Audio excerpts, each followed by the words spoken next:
விஜய், ஆ? உங்க நடிப்பு, உங்க ஆர்வம் எல்லாத்தையுமே ப்ரொடியூசர் மேம் கிட்ட சொல்லிட்டேன். ஓ சூப்பர் மேம். மேம் நான் நல்லா நடிப்பேன் மேம். என்னை நம்புங்க. ம். அப்புறம் என்ன கதை என்ன மாதிரி நடிக்கணும்னு சொல்லிட்டீங்கன்னா நான் வீட்டில் போய் ப்ராக்டிஸ் பண்ணிட்டு வந்துடுவேன் மேடம். ம். ஆ? அது ஒண்ணு இல்ல விஜய். ஆ. ப்ரொடியூசர் மேமும் நீங்களும் தான் இம்பார்ட்டன்ட் கேரக்டர் பண்ண போறீங்க. இம்பார்ட்டன்ட் கேரக்டரா? ஓ சூப்பர் மேம். ம். அக்கா தம்பி பாசம். செமையா இருக்கு மேம். பயங்கரமா பண்ணலாம். என்னடி இது? இரு நான் பாத்துக்கிறேன். விஜய், சொல்லுங்க இது மேம். நீங்க நினைக்கிற மாதிரி கதை இல்ல. அவங்களுக்கு வயசு 30, ம் உனக்கு வயசு 20. வயசு அதிகமா இருக்கிற பொண்ணு வயசு கம்மியா இருக்கிற பையனை காதலிச்சு கல்யாணம் பண்ணா என்னென்ன ப்ராப்ளம்ஸ்லாம் வரும்? அதான் இந்த படத்தோட கதை. ஓகேவா? Okay ma'am. ம். ஆனா இது என்னோட ஃபர்ஸ்ட் படம். ஏதாச்சும் பிரச்சனை வருமா? இதனால என்ன பிரச்சனை வரப்போகுது? யார் யாரோ என்னென்னமோ நடிக்கிறாங்க. அதெல்லாம் ஒண்ணும் இல்ல, சமாளிச்சலாம். சரி ஓகே மேடம். நான் போயிட்டு வீட்டில் ஒரு தடவை நல்லா யோசிச்சு சொல்கிறேன் மேடம். Thanks madam. வரேன். ஏய் என்னடி முன்னாடி எல்லாத்தையும் சொல்லிட்டேன்னு சொன்ன, இப்ப வீட்டுக்கு போய் யோசிச்சு சொல்றேங்கிறான். அதெல்லாம் ஒண்ணும் இல்ல, நீ வேணா பாரு, அவன் சூப்பரா நடிப்பான். நீ வேணா வெயிட் பண்ணி பாரு. என்ன மோடி, நான் முழுசா உன்னை தான் நம்பியிருக்கேன். கவலைப்படாதடி, அதான் நான் இருக்கேன்ல. ம்.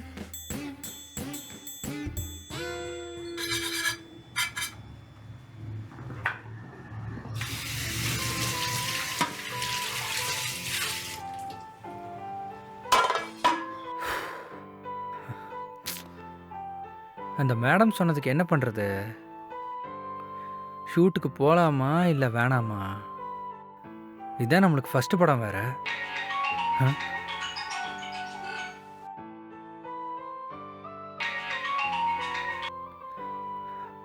சொல்லுமா. தங்கம், என்னடா பண்ற? சாப்பிட்டியா? நான் சாப்பிட்டேன். நீ சாப்பிட்டியா? சாப்பிட்டேன்டா. அப்புறம் பாப்பா வேலைக்கு போயிட்டு வந்துட்டாளா? அவ அப்பவே வந்துட்டாடா. உனக்கு வேலை எப்படிடா போகுது? இந்த மாசம் எப்படியாவது நீ சொன்ன மாதிரி உனக்கு சினிமா வாய்ப்பு கிடைச்சிரும்ல? அம்மா கிடைக்கும்மா. அது என்ன சாதாரண விஷயமா? சினிமாம்மா கொஞ்சம் பொறுமையாக தான்மா கிடைக்கும். வெயிட் பண்ணுமா. கோச்சிக்காத தங்கம். நானே ஃப்ரெண்ட் ரூமில் தங்கிட்டு ஏதோ ட்ரை பண்ணிட்டு இருக்கேன். சரிப்பா கோவப்படாத. அம்மா அதுக்காக சொல்லலையா. இப்பெல்லாம் அம்மாக்கு அடிக்கடி நெஞ்சு வலி வருதியா. நீ வாங்கி கொடுத்த மாத்திரெல்லாம் தீர்ந்து போச்சு. உன் தங்கச்சி வேலைக்கு போயிட்டு சம்பாரிச்சிட்டு வர்றது வீட்டு செலவுக்கே சரியா போயிடுது. உனக்கு தெரியும்ல நமக்கு எவ்வளவு கடன் இருக்குன்னு. அப்பா இருக்கும்போது நம்மள ராஜா மாதிரி பாத்துக்கிட்டாரு. இப்ப அவர் இல்லாம ரொம்ப கஷ்டமா இருக்குடா. எனக்கு முடியலடா. உன் தங்கச்சியும் ரொம்ப கஷ்டப்படுறா. நீ தான்ப்பா பொறுப்பா இருக்கணும். என்னம்மா சொன்னதே சொல்லிட்டு இருக்க? இங்கே பாருமா, ஒரே நாளில் எல்லாம் கிடைச்சிடாது. ஆனால் ஒரு நாள் கிடைக்கும். சரிப்பா, புரிஞ்சுக்கம்மா. கோவப்படாதப்பா. இவ்வளவு கடன் எல்லாம் இருக்குன்னு உனக்கு ஞாபகப்படுத்துறேன், அவ்வளவுதான்.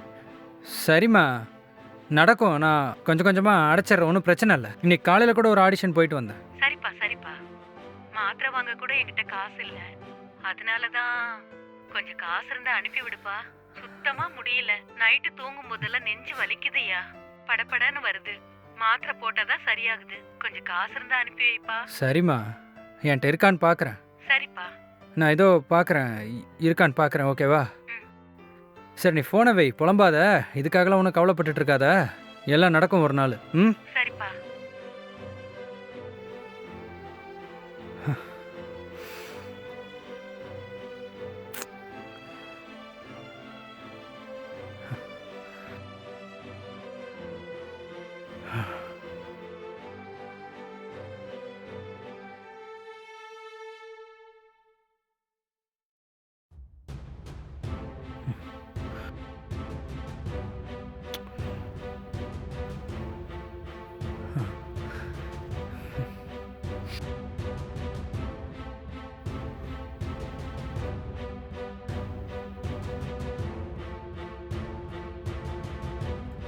என்ன இவன் இந்த டைம்ல கால் பண்றான்?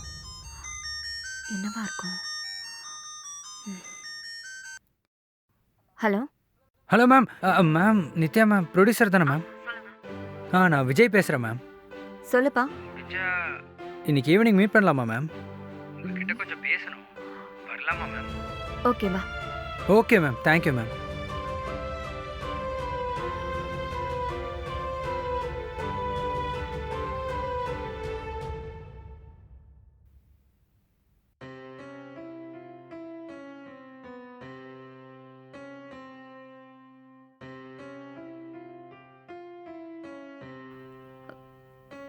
ம்.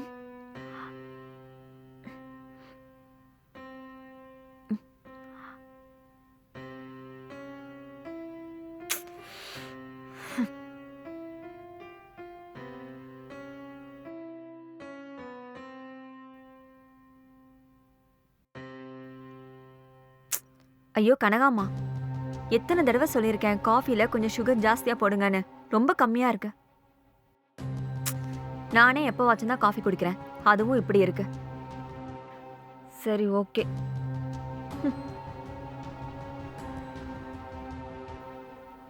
அந்த பையன் வேற வரேன்னு சொன்னா இன்னும் ஆளை காணோம். அவன் என்ன சொல்ல போறானோ?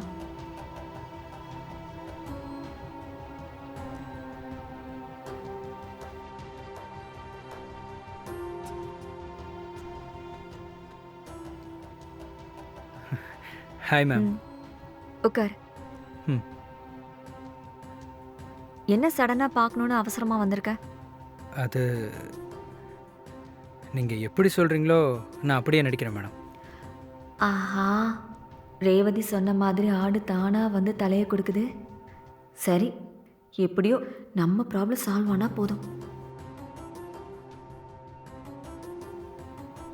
ஆ, ஆ, நல்ல வேளை விஜய், நீ இப்போ வந்த.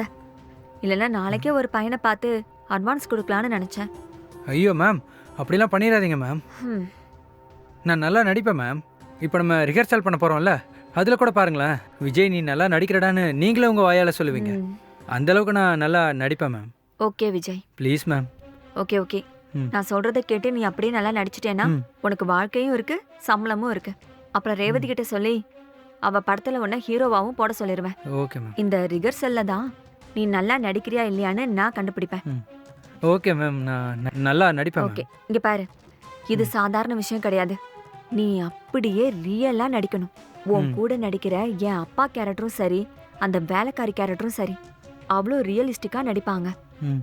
அந்த அளவுக்கு நாங்க அவங்களுக்கு ரிகர்சல் கொடுத்து ட்ரைன் பண்ணி வச்சிருக்கோம். ஸோ நீயும் கரெக்டா பண்ணிட்டேன்னு வச்சுக்கோ. எல்லாருக்கும் அட்வான்ஸை கொடுத்துட்டு படத்தை பூஜை போட்டுட்டு படத்தை ஸ்டார்ட் பண்ணிடலாம். சரி மேம், நீங்கள் சொல்கிற மாதிரியே நடிப்பேன் மேம். ம், அதுக்கு நல்லா நடிக்கணும். நீ நடிப்பியா? அட நீங்கள் வேற மேம். எனக்கு சோறு தண்ணியை விட நடிப்பு தான் மேடம் முக்கியம். நீங்கள் என்ன சொல்கிறீங்களோ அதே மாதிரி நடிக்க மாட்டேன் மேடம். என்ன நடிக்க மாட்டியா? அந்த கேரக்டராகவே வாழ்ந்துருவேன்னு சொல்ல வந்தேன். Okay good. ஆனா ஒண்ணு, நீ சொதப்பிட்டேன்னு வச்சுக்கோ, அதுக்கப்புறம் இந்த ஜென்மத்துல நீ நடிகனாவே ஆக முடியாது. ஐயோ மேம், நான் பிறக்கிறதுக்கு முன்னாடியே நடிகன் ஆகணும்னு தான் என் கருவே உருவாச்சு. நீங்கள் கவலைப்படாதீங்க. ஓகே, இப்பையில இருந்து நான் உனக்கு ப்ரொடியூசர் கிடையாது. ம். ஸோ நீ என்ன மேடம்னு கூப்பிடக்கூடாது. நான் உன்னோட ஒய்ஃப் நித்யானு தான் பேர் சொல்லி கூப்பிடணும். Okay ma'am. என்ன? ஓகே நித்யா. ம், குட். ஓகே, நீ எப்பையில இருந்து நடிக்க வரணும்னு நான் சொல்றேன். ஆ. இப்போ நீ கிளம்பலாம். Okay ma'am. ம். போயிட்டு வரேன் நித்யா. ஓகே. எல்லாம் நாம நினைச்ச மாதிரி கரெக்டா போயிட்டு இருக்க. இது உடனே ரேவதி கிட்ட சொல்லணும்.